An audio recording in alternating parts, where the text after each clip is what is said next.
তিনজন বিতর্কিত বা সরকারকে মিসগাইড করছে বলে আমাদের একজন নেতা যে বক্তব্য দিচ্ছেন আমরাও বলছি, সবকিছু ফর্মালি রাষ্ট্র রাজনীতি নানান সংস্কৃতিতে সবকিছু ফর্মালি কিছু বলা যায়, আবার কিছু ইনফর্মালি বলতে পারে। তো যদি আমরা প্রয়োজন মনে করি আমরা তখন সময় মতো সেটা বলবো, এর তথ্য প্রমাণ আমাদের কাছে আছে। কিন্তু আমরা মনে করি সরকার সজাগ থাকবেন, সরকারের নোটিশেও আছে। আমরা প্রধান উপদেষ্টার সঙ্গে যখন সাক্ষাৎ করেছি আমরা খোলামেলা তার সামনেও কিন্তু যথেষ্টভাবে প্রকাশ করার চেষ্টা করেছি।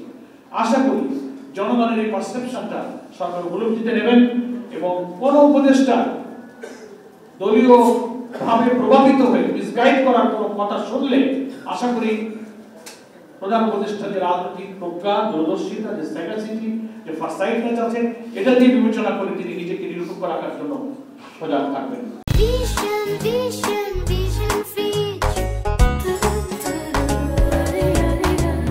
এটা আমরা আশা করি। জাতীয় নির্বাচন ইনশাআল্লাহ প্রভাবিত হবে না, বরং আমাদের এই আন্দোলনের জন্য সংস্কার প্রস্তাবে গুরুত্বপূর্ণ ম্যাটেরিয়ালস গুলো কিন্তু ঐক্যমত্য কমিশন এবং গণভোটে ইনশাআল্লাহ যাচ্ছে। এটা আন্দোলনেরই ফসল। আর আন্দোলনের মধ্য দিয়ে আমরা মনে করি নির্বাচন প্রভাবিত হবে না, বরং নির্বাচনকে অবাধ, সুষ্ঠু, নিরপেক্ষ হওয়ার ক্ষেত্রে আমাদের এই আন্দোলন ভূমিকা রাখবে। আমরা তো নির্বাচন সুষ্ঠু করার জন্যই আন্দোলনের মাঠে আছি। আমাদের লেভেল প্লেইং ফিল্ডের দাবি পূরণ হয়নি, ফ্যাসিবাদের দোষরদের সকলের বিচারের কাঠগড়ায় আনার দাবি এখনো পূরণ হয়নি, প্রশাসনিক রদবদলের যে দলীয় পক্ষপাত কাজ চলছে সেটার দাবি এখনো পূরণ হয়নি, তাই না? আমরা এই অনেক দাবি এখনো অপূরণ আছে।